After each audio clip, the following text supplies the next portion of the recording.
Are you happy now that you've switched to my sister? Of course. Anyone can see that Lucy is more attractive than you. Can't you even understand that? It was definitely the right decision to dump an old hag like you. As Tom uttered these words, my sister chuckled quietly. Well, I'm glad you think so. I've been thinking it's good to be away from you too. Thanks for breaking up. What? My name is Sophia. I'm a 40-year-old office worker. Until very recently, I had a boyfriend. His name is Tom, 2 years younger than me, and we met at a mixer party. I wasn't planning on attending the mixer, but my colleagues convinced me to go, just to make up the numbers. I had doubts about being the only middle-aged woman there, but all the men were 35 or older, and many were close to my age. I thought I could have a good time, and I had a lively conversation with all the men at the party.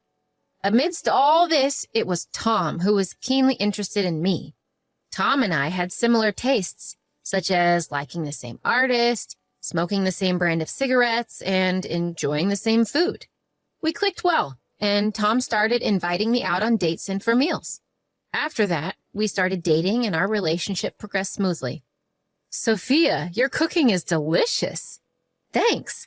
Maybe it's because I've lived alone for so long, and I used to cook a lot as a substitute mother for my younger brother and sister. Oh, you have a sister too. I'll have to say hello to her sometime. At that time, I didn't think much of it, but now I feel that him mentioning only my sister, not my brother, hinted at his flirtatious character.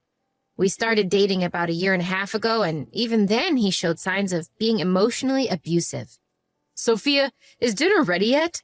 Just a little longer. I'm making it now. What? I'm starving here. You're really inefficient. Despite us both working, he didn't do any household chores. Although he often came home earlier than me, he would just laze around on the sofa watching TV. What, stew again? Give me something hearty or fried. Yeah, make croquettes. Well, if I start making croquettes now, dinner will be very late. Huh? It's easy to make those things. You're really bad at this. Just go to the grocery store and buy some. Tom would boss me around and give orders like this. He also mocked my appearance. You're really ugly. Whenever he saw a beautiful female celebrity on TV, he would compare them to me and hurl abusive words. He would also call me an old hag, which was quite ironic coming from him, who was only 2 years younger. Whenever he got irritated or things didn't go his way, he would insult me to keep his mood up. However, he was very gentle at other times, saying things like, I love you, Sophia, or I feel calm when I'm with you. So I thought that the occasional insults were just a sign of him showing his true feelings because he loved me. Looking back now, it was a shockingly foolish interpretation. I came to realize the old saying, love is blind, is indeed true. After we had been dating for about 1 year, he started coming home late. I have to work overtime today, so I don't need dinner. He would just send that message and call it a day. And every time he came home, he was drunk. When I mentioned that he smells of alcohol, Tom gets huffy and claims he only had a drink with his colleagues after work. But it's clear to me that he's had more than just one drink. His face is red, after all. But if I push him any further, he'll yell back tenfold, so I don't have any choice but to stay quiet. However, I couldn't help but sigh when I found business cards from strip clubs and brothels in his suit pocket. Well, if he's stressed out from work, I guess he needs some sort of outlet. But even though he's dating me, he still does these things. He's called me an old hag and an ugly duckling before, but I believed he still loved me as a woman. However, these days, he hasn't been doing that sort of thing. He's been satisfying his desires elsewhere. I've been wondering if we can even still call this dating. But amidst all this, Tom did something surprising. Today, it's on me. Let's go get some sushi. Huh? What's the occasion? Nothing much. Just a token of my daily gratitude, I guess. I found his shy response endearing, and I was excited to go eat sushi. It wasn't high-end sushi, but it was delicious, as it's been a while since I last ate sushi. When we got home from enjoying our sushi, Tom said, I've got some special beer at home for us to enjoy tonight. Oh, thank you. I was surprised since he hadn't done anything like this in a while. It wasn't a special day or either of our birthdays, so I couldn't help but wonder if there was a catch. Then, Tom bashfully dropped a bombshell. Well, I haven't prepared a ring yet, but how about getting married? Huh? It was an unexpected proposal. I was so taken aback that I couldn't respond immediately. As I sat there wide-eyed and stunned, Tom asked me, "Is it no good?" I was honest about how I felt. "I'm sorry. It was so sudden. I'm shocked." I see. I was happy, but I had to voice my concerns. I'm thrilled you proposed, but you've said so many cruel things to me, right? And it seems like you go frequently to those nightclubs. Why did you propose to me despite all that? When I asked, Tom responded while looking me in the eyes. I guess it's because if I'm going to get married, I want it to be with you, Sophia. I've said terrible things to you, and I'm truly sorry. I've taken your kindness for granted. I promise I won't say anything to hurt you anymore. So I want you to marry me. Being told that so directly, I couldn't help but be swayed. I accepted his proposal right then. I was suddenly so happy at the thought of getting married. I couldn't stop grinning. But even then, our old patterns didn't change. Hey, old lady, get me a beer, will ya? Hey, didn't we agree you wouldn't call me old lady? Ugh, you're such a nag. Sophia, old lady, both are more or less the same 6-ish letters. It's not the same at all. You're always nitpicking. It's annoying. That's because you're breaking your promise. You promised me when you proposed. If this is how it's going to be, I can't bear it. Ugh, then you shouldn't have accepted so easily. Saying that, Tom, irritated, took his beer and secluded himself in his room. Another day he shouted, "Don't get cocky, you old ugly hag. Any young woman is way better than an old hag like you." When he started talking like this, I too didn't hold back, replying, "If that's the case, why don't you find a young woman and move on? But you're settling for me because no young woman would look at you now that you're an old man, aren't you?" When I teased him like this, he would get furious, his face turning beet red. "Don't you have any sense of gratitude or awareness that you've been chosen? If that's how you want to choose, let's annul our marriage." "All right, let's call off the marriage." Saying so, Tom once again retreated to his room with a beer in hand. Looking back, he seemed to be drinking excessively around this time. Maybe his heavy drinking was what made him short-tempered and his words harsh. Still, the next morning he would apologize. "Sorry, it was my fault. I only have you, Sophia. Sorry for being such a lousy boyfriend, but I really want to marry you." When he said these sincere words, I, in the end, would always forgive him. A few months passed since he somewhat proposed, and finally we started preparing for the marriage. First up, meeting each other's parents. It was my first time meeting his parents, but they were very kind and approved of our marriage. Now it was his turn to meet my parents. "Ah, welcome, Tom." "Lucy, long time no see." My sister, who was living at home, greeted us. Tom had visited my home a few times and had met not only my mother, but also my brother and sister. It was his first time meeting my father, but my father is not scary, so he interacted with Tom normally. "So Tom and my sister are getting married. I never thought she would beat me to it." "Right? You're already in your late 20s. Time flies."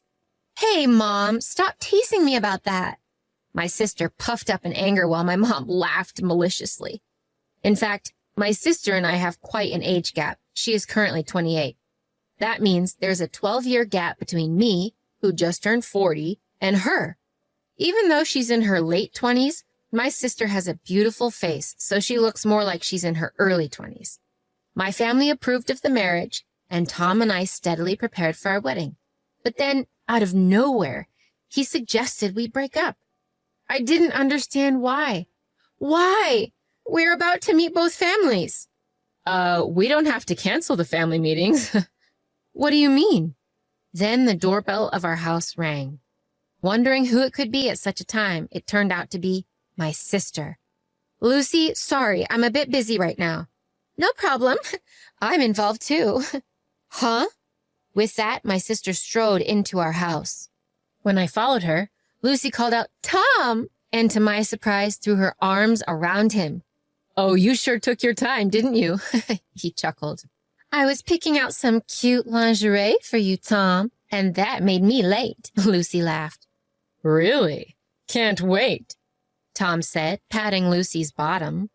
What's going on? I asked. Huh? Can't you see? This is what's happening, Tom replied, laughing and pulling Lucy closer to his side. I'm sorry, sis. I fell in love with Tom, and he fell for me too. So I'm going to be the one marrying him, Lucy announced, followed by a guffaw.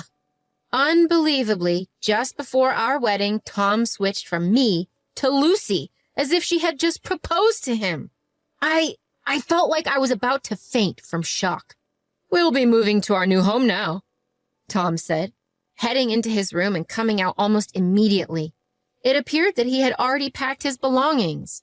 You'll be alone again, sis, but you're already 40, so isn't it fine to stay single? Lucy taunted with a malicious laugh. Even after they had left, I stood there in a daze for quite some time. What was the time I had spent with Tom all about? Upon reflection, he was a worthless scumbag, but he must have had some charm, too. The loss of him brought me intense grief. I cried for a while. It wasn't until I reached out to a friend and talked to my younger brother on the phone that I began to feel a bit calmer. As I calmed down, I was able to think more clearly. As my mind cleared, I felt pure anger rising towards Tom and Lucy. I wanted to pay them back, to make them regret Tom breaking up with me. With that in mind, I decided on a plan for revenge. When I told my brother about it, he agreed to help me. A few days later, the day came for the two families to meet. Apparently, Tom had not yet informed his parents, as they greeted me with, "Thank you for marrying Tom."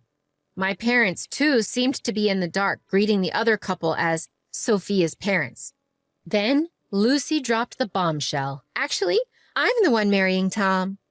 Both sets of parents were thrown into confusion, questioning Tom and Lucy, then turning their questioning to me. Tom and I broke up recently. He seems to have taken up with Lucy, I said. While both sets of parents were angry, I calmed them down, saying I was no longer angry and that they should accept the marriage. The meeting ended on an awkward note, and soon after, Tom and Lucy announced they were getting married. They seemed grateful that I had smoothed things over and invited me to the wedding. I attended the wedding not as the bride, but as a guest. As the ceremony approached and the room began to fill, I headed to the room where Tom and Lucy were waiting. When I entered the room, they were happily chatting. The place where Lucy sat should have been mine, but I no longer felt any envy.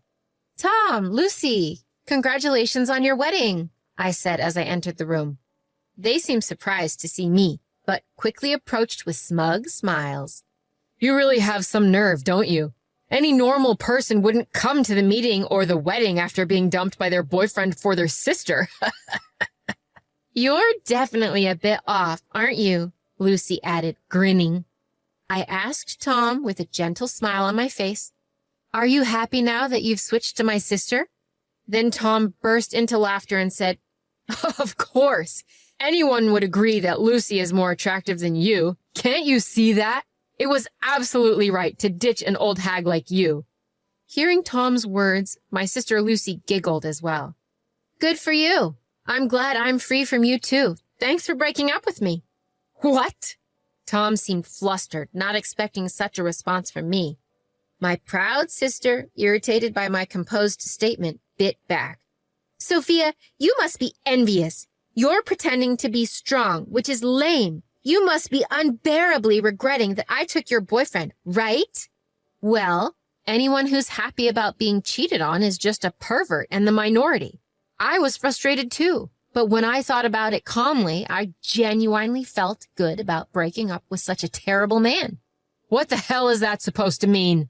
"As you said, you've called me an old hag and have been overly dominating. If we were married, that would count as emotional abuse, and I could sue for damages, you know. Imagine how horrible a husband you'd become if you already acted this way while dating." My sister's face turned pale at my words. "Emotional abuse?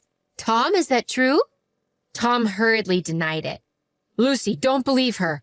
I'm a man who treats the woman I love with great care. That means I will take very good care of you. Tom. Just when the two seemed to switch into lovey-dovey mode, I played a certain voice recording. Don't get cocky just because you're an old hag and ugly. Younger women are far better than old hags like you. I'm sorry I was wrong. There's only Sophia for me. I'm sorry for being such a lousy boyfriend, but I really want to marry Sophia. Lucy was stunned after hearing the recording. This is Tom's voice. These are some of the things he said while we were dating.